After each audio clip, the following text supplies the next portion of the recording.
안녕하세요. 3일 경제독립TV 신동일 꿈발전소 경제독립운동가 신동일 소장입니다. 오늘은 홍익희 교수님 모시고 유대인의 자녀 경제교육 얘기를 조금 나눠볼 건데요.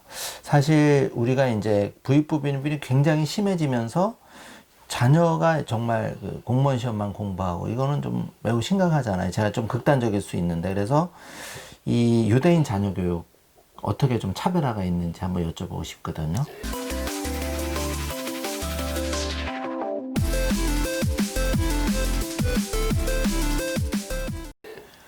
유대인들 같은 게 특별히 뭐 경제교육이라고 지칭해서 따로 교육시키는 건 없어요. 근데 그들의 삶 속에서 경제와 관련된 것들을 좀 짚어볼 필요는 있습니다. 그들이 자녀들한테 어떤 그 경제 개념을 갖게 만드는지. 우선 유대인에 대해서 생각해 볼 거는 근본적인 거.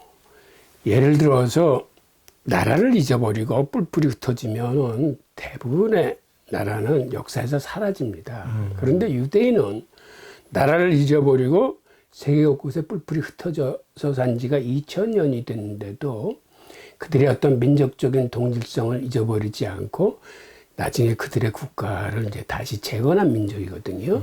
이거는 사실은 어떻게 보면 굉장한 기적 같은 일입니다. 그런데 이러한 기적이 일어났던 거는 그들 관계 간에 어떤 그 신뢰라는 문화, 그리고 그들이 하나님의 자손이라는 어떤 종교적 동질성, 이거를 2000년 넘게 지켜온 힘인데, 그 지켜온 힘의 하나가 그들이 믿는 유대교의 경전인 성경과 사실은 탈무드예요. 이게 국제법적인 역할을 해가지고 아무리 먼 나라에 떨어져 살더라도 그들 간의 계약을 이행하고 신뢰를 할 수 있게 만든 끈이에요.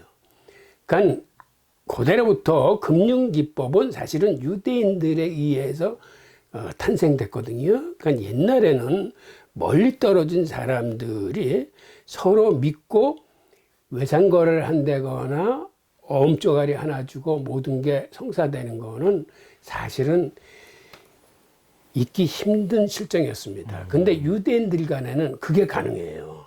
그 신뢰가 있기 때문에. 그래서 유대인 자녀의 경제교육에서 가장 중점적인 거는 사실은 신뢰입니다. 그들이 어떻게 인간들끼리 서로 믿게 만들고 그 과정에서 서로 협력해서 부를 창출해낼 수 있었는지, 그게 그 아이를 경제인으로 교육시킨 가장 핵심 사항이고요. 그 과정을 한번 들여다보죠. 우선 유대인들은 특별한 그 규칙이 하나 있는데, 아이를 낳으면 엄마는 모유 수유를 통해서 아이를 키워야 됩니다. 그렇지 않으면 공동체에서 추출당해요. 이건 지금도 마찬가지입니다. 그래서 유대인들이 근무하는 직장에는 법적으로 모유 수유실이 따로 있어요. 그거는 설사 직장 생활을 해도 아이한테 모유 수유를 하면서 그 직장에서 아이를 돌볼 수 있는 시스템이 다 갖춰져 있습니다. 그들이 이렇게 모유 수유에 집착하는 이유는 인간이 태어나면서 처음 만나는 상대가 엄마인데, 엄마의 품에 앉아서 엄마의 체온을 받으면서 엄마의 심장 소리를 들으면서 엄마의 젖꼭지를 빨면서 거기서 이렇게 우유를 먹는다는 게 인간으로서의 가장 중요한 신뢰와 사랑에 대한 그런 가치를 느낌으로 배우는 거예요. 이렇게 인간에 대한 신뢰와 사랑을 갖고 크는 사람은 나중에 커서도 타인을 믿고 사랑하고 신뢰할 수 있습니다. 그런데 만약 부모로부터 이 사랑이나 신뢰에 대한 가치를 확실히 배우지 못하면은, 배우는 과정에 어떤 트라우마가 생기면 이 아이는 커서도 다른 사람을 신뢰하고 사랑하는데 이게 문제가 생긴다고 그래요. 그래서 이게 인간으로서 살아가는데 가장 중요한 요소 중에 하나인 사랑과 신뢰를 부모로부터 이제 습득하는 과정이고, 그 다음에 불에 대한 시각이 다른 종교하고 유대교가 완전히 틀립니다. 다른 종교는 사실은 청빈과 무소유를 지향해요. 그런데 유대교는 부는 하나님의 축복으로 받아들입니다. 오히려 가난이 죄악이에요, 유대교에서는.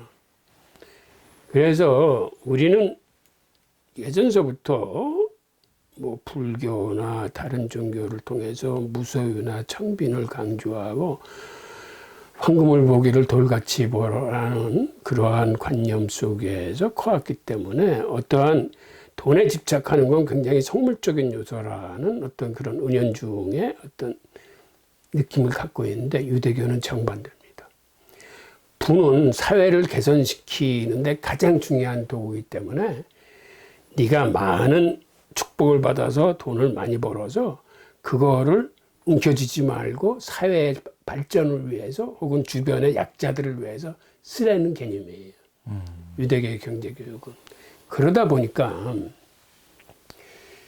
유대인들은 자녀들한테 돈을 쓰는 법을 가장 먼저 가르칩니다.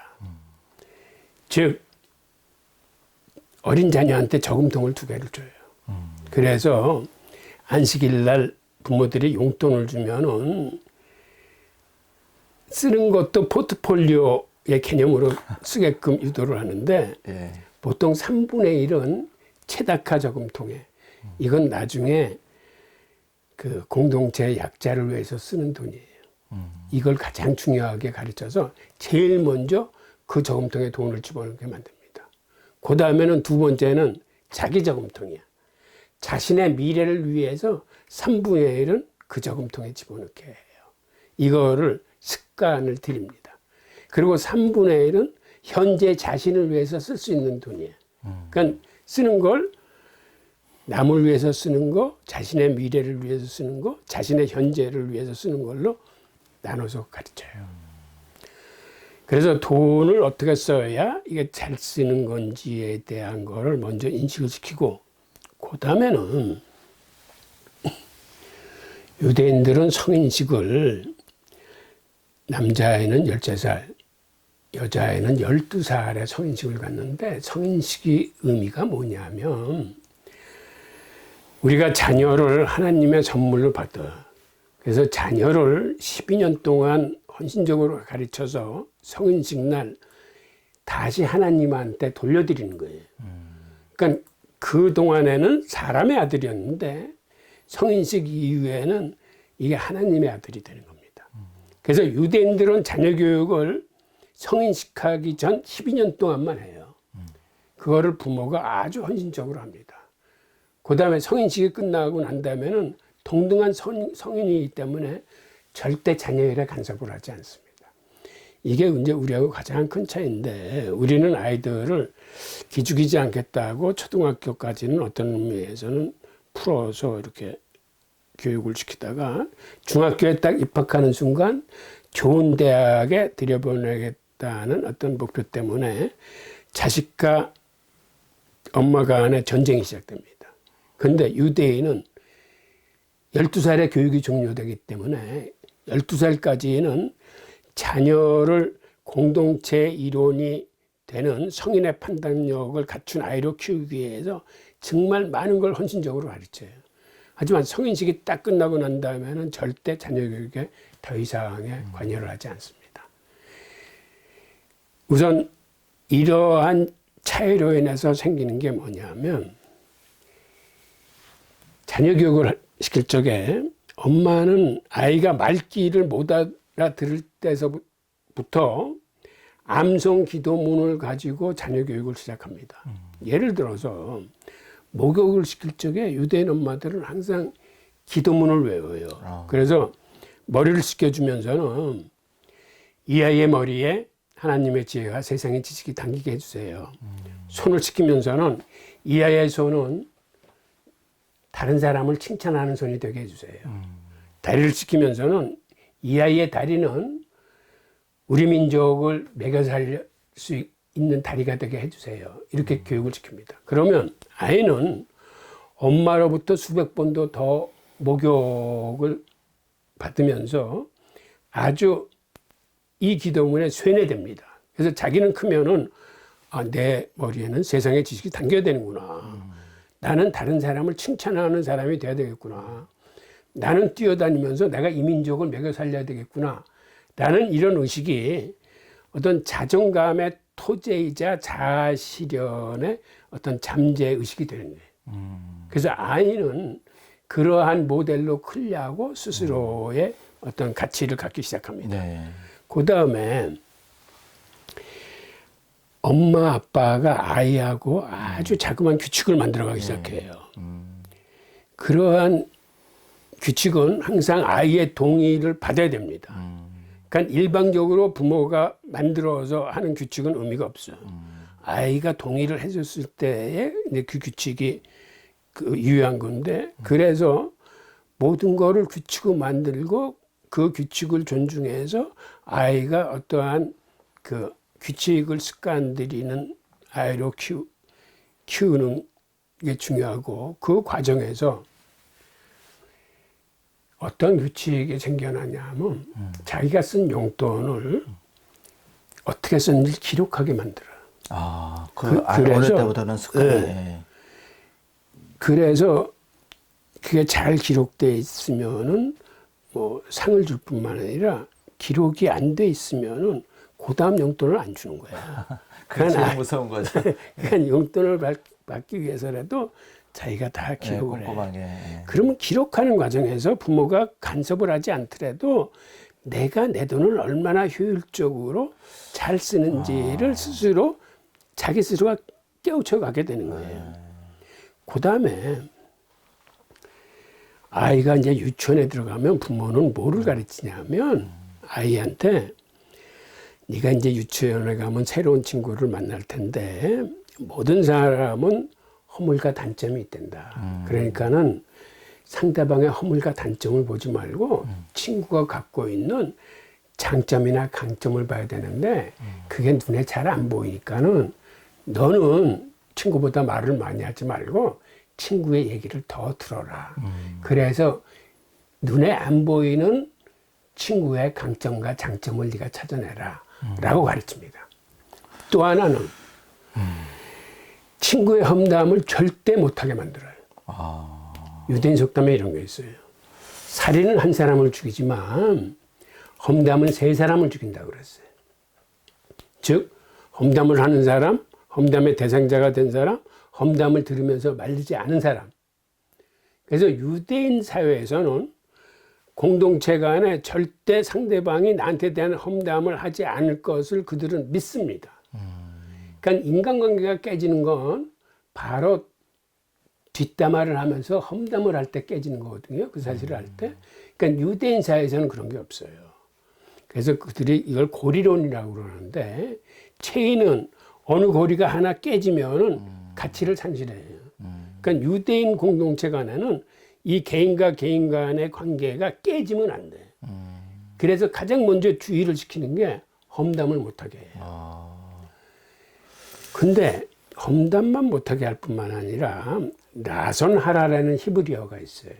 이건 무슨 얘기냐면 나쁜 혀라는 뜻인데 그러면 험담이 아니라도 그가 세상을 살아나가면서 잘못한 일들, 실수한 일들 그건 사실이니까 얘기해도 되는 거 아니야? 라고 아이가 물었을 때 부모는 그거를 나선하라를 가르쳐요. 나선하라는 무슨 얘기냐면 설사 그게 사실이 있다 하더라도 친구의 이미지를 깎아내리는 얘기는 해서는 안 된다는 거예요.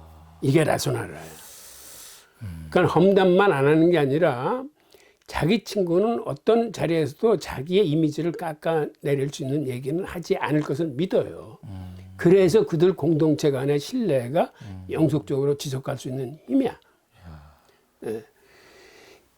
이렇기 때문에 유대인들 사이에서는 공동체 구성 간의 신뢰가 가장 중요한 덕목이자 재산이에요.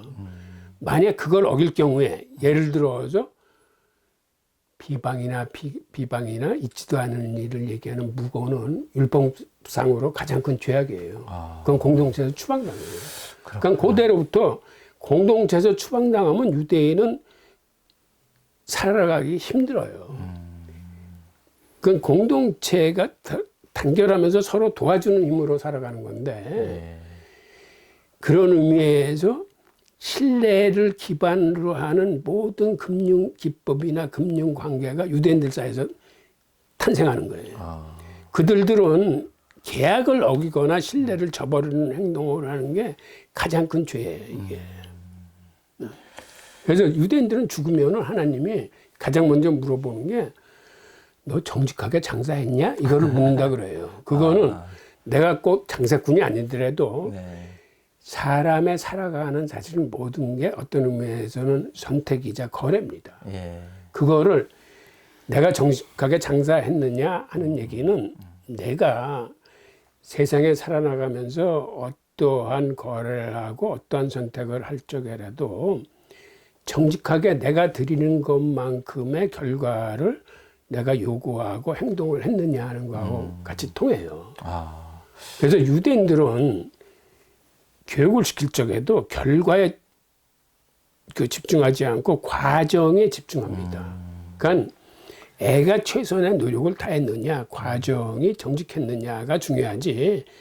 그 결과물을 따지면은 얘는 잘못하면 편법을 쓰는 애로 클 가능성이 있어요. 유대인들은 그걸 굉장히 경계를 합니다.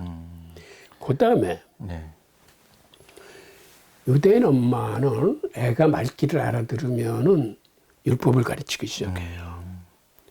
그 다음에 유대인 아빠는 애가 성인식을 치르지 않은 미성년자인 경우에는 절대로 바깥에서 저녁을 먹지 않습니다. 항상 집에 들어와서 애하고 밥상머리에서 많은 얘기를 주고받아요.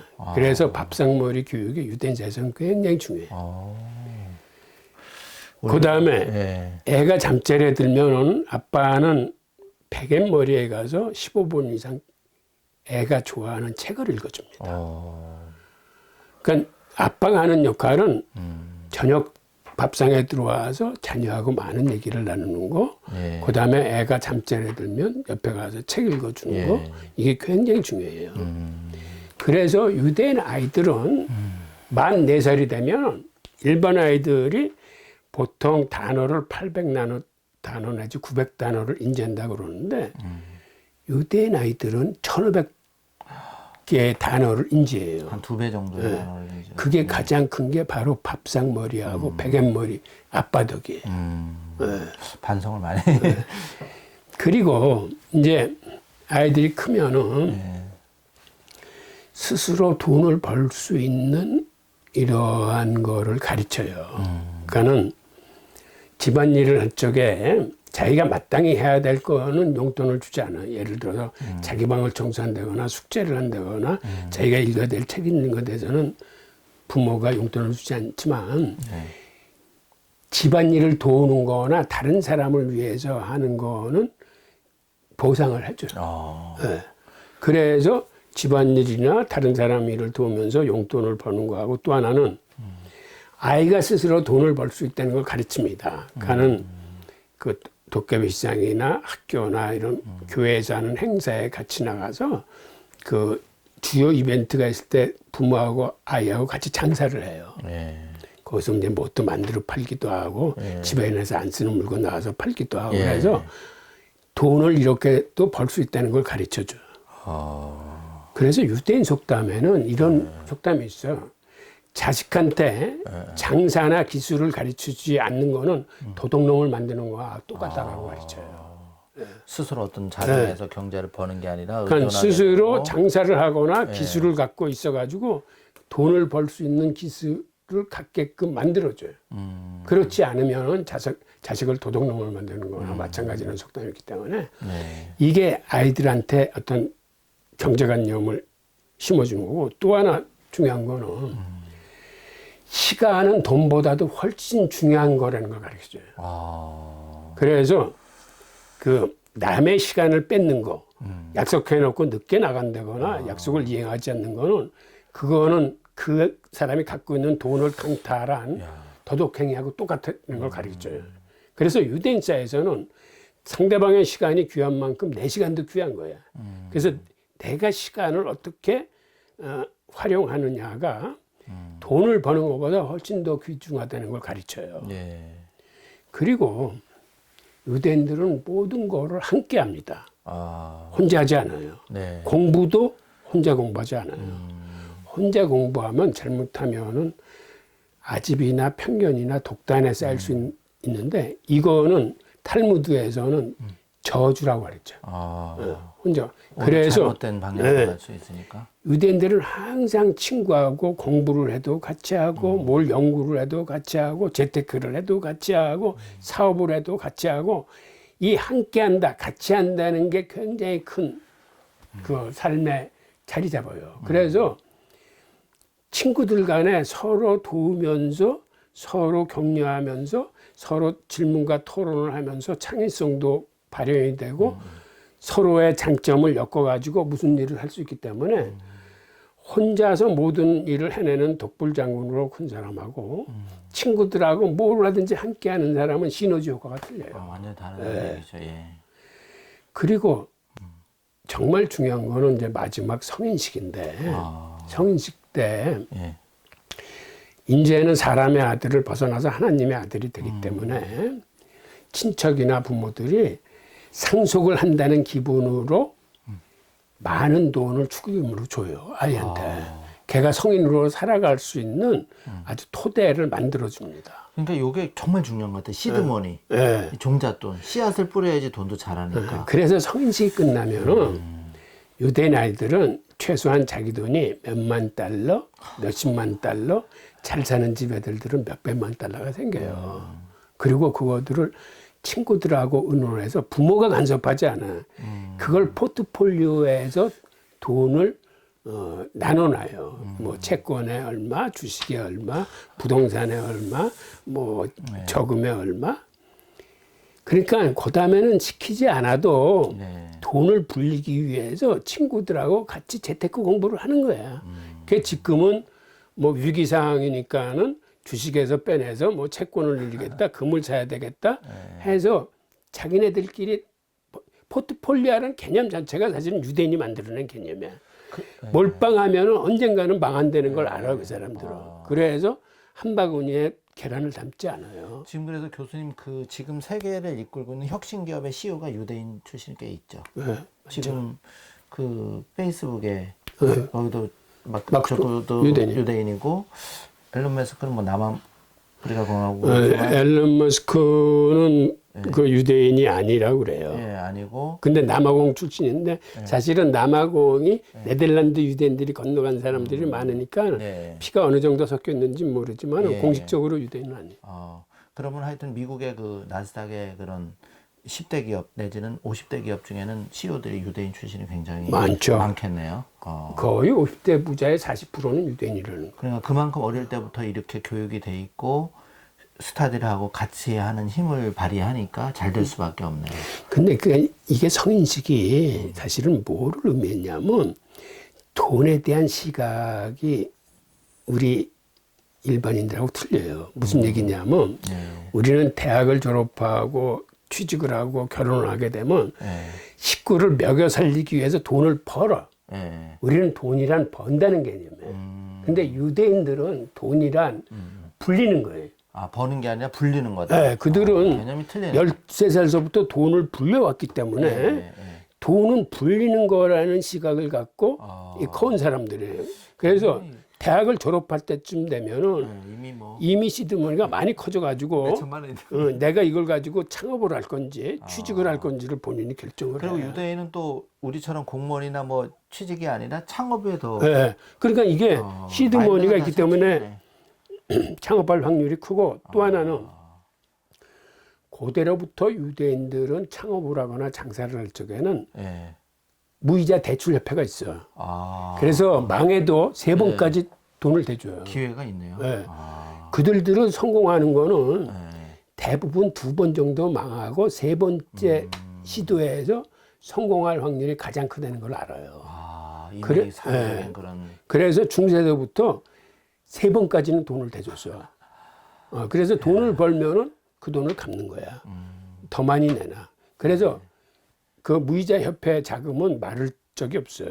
그리고 지금은 창업을 하게 되면 창업 생태계나 환경이 틀려. 그렇죠. 유대인들은 창업을 하면 투자자 받을 수 있는 확률이 97%라고 그래요. 우리 젊은이들은 창업을 하면 투자 받을 수 있는 확률이 1.5%뿐이 안 돼. 그만큼 유대인은 이제 공동체 신뢰가 이미 형성돼 있어서 거기서 97%면 우리는 사실은 뭐 부도나면 어떻게 되냐 이거 그렇죠. 걱정 못 하고 한번 무너지면 재기가 안 되니까.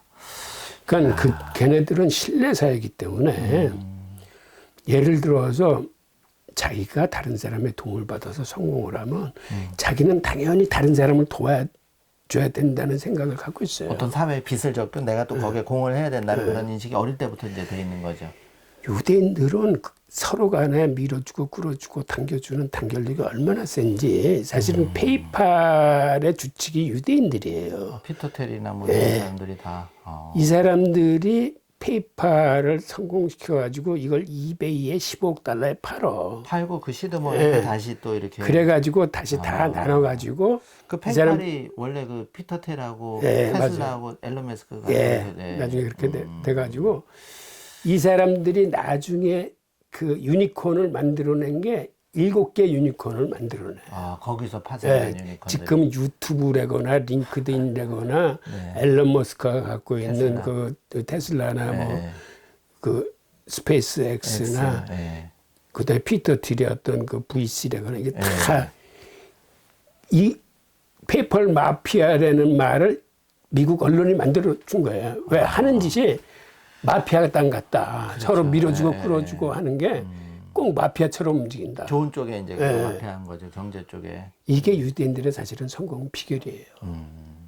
제가 이제 교수님 말씀을 듣고 보니까 오늘도 굉장히 많은 인사이트를 얻어서 굉장히 큰 감동을 했는데 사실 이제 연말이 다가옵니다. 9월 뭐 10월 되고 하면 사실 꿈발전소도 그런 이제 자녀 경제 교육을 어떻게 하느냐. 그러니까 가난의 출발점이 자녀가 그러니까 부모가 그 경제 마인드가 없고 자녀에 대한 이거를 못하는 거 아무리 자녀가 뭘 하고 싶어도 기회가 상실된다는 의미에서 그래서 저희가 이제 조금 생뚱맞지만 우리가 스타벅스 커피를 되게 좋아해요. 그리고 연말만 되면 한 뭐 10월 말 정도 되면 스타벅스 다이어리가 나오는데 오랫동안 제가 그런 생각을 많이 했어요. 그러니까 부자들, 성공한 사람들이 수첩이나 메모를 굉장히 많이 쓰더라고요. 우리는 뭐 거창한 교육 정도는 아니더라도. 그래서 그런 거를 모아서 이제 꿈발전소에서 마이 라이프 북이라는 걸 만들었습니다. 교수님 2015년에. 그게 이제 이 결과물을 제가 하나 선물로 드릴 건데 총 세 권으로 구성이 되어 있습니다. 그래서 유대인의 자녀 교육 정도는 안 되지만 어떤 그 일정이나 10년 북을 로드맵 하면서 여기에 부자가 되는 5단계 총 7단계 중에 5단계가 이제 들어있어요. 그래서 그거를 이제 경제 독립 부분하고 자기의 꿈을 키우는 걸로 이제 그래서 요약하면 이거죠. 그냥 저는 3일 경제 독립 TV도 굉장히 의미 있는 일을 했으면 좋겠고 이 마이라이프 꿈발전소에 있기 때문에 이걸 통해서 그러니까 스타벅스 다이어리가 한 30만 부 정도 나간대요. 그러면 스타벅스 다이어리도 좋지만 이 꿈발전소의 마이라이프 북도 거기 한 반이라도 좀 뭐 궁극적으로 스타벅스 다이어리는 넘어가는 꿈이 있는데 하나 더 꿈이 생긴 게 제가 이제 우리 홍익희 교수님이 유대인 연구를 많이 했잖아요. 자녀 교육하고 최고의 전문가신데 이걸 조금 우리나라 자녀 경제 교육에 좀 접목시켜서 약간은 우리가 좀 힘닿는 데까지 의미 있는 일을 한번 해보고 싶고 이걸 통해서 맨날 공무원 교육, 공무원 시험 공부나 얼마나 지금 청춘을 낭비하고 있습니까? 그런 거에 비해서 할 일이 정말 많고 기회 요소가 많은데 그런 거를 그리고 어떤 돈에 대한 어떤 그 매니지 관리하고 또 기업가 정신을 어떻게 좀 인큐베이팅 하느냐에 대해까지 나가보고 싶은 게 우리 그 3일 경제 독립 TV 꿈발전소가 좀 추구하는 목표거든요. 그래서 교수님 하여튼 오늘 말씀 너무 감사하고요. 너무 제가 인사이트를 많이 얻었는데 시간이 너무 짧아요. 그래서 한번 또 조만간 다시 한번 모셔서 집중적으로 이 시간하고 교수님 하여튼 오늘 귀중한 시간 내주셔서 감사합니다. 예, 고맙습니다. 예. 여러분 하여튼 장시간 좀 시청을 해주셔서 진심으로 감사드리고요. 이제 뭐 추석이 곧 앞에 있는데 제가 우리 홍익희 교수님 정말 주옥 같은 강의를 잘 편집해서 올려드리고, 또 풀 영상도 가능하면 여러분이 부모님 이번에 못 찾아뵐 수도 있는데, 어쨌든 황금 연휴 한 5일 기간 동안에 좀 풀 영상도 좀 들을 수 있도록 노력을 한번 해보겠습니다. 하여튼 건강 조심하시고 끝까지 시청해 주셔서 진심으로 감사드립니다. 참, 나가시기 전에 구독과 좋아요, 알람 설정까지 꼭 해주시면 우리가 홍익희 교수님처럼 정말 각 분야의 0.1% 명사분들의 주옥 같은 강의를 힘 닿는 데까지 최대한 빠르게 여러분한테 다가가도록 노력하겠습니다. 시청해 주셔서 감사합니다.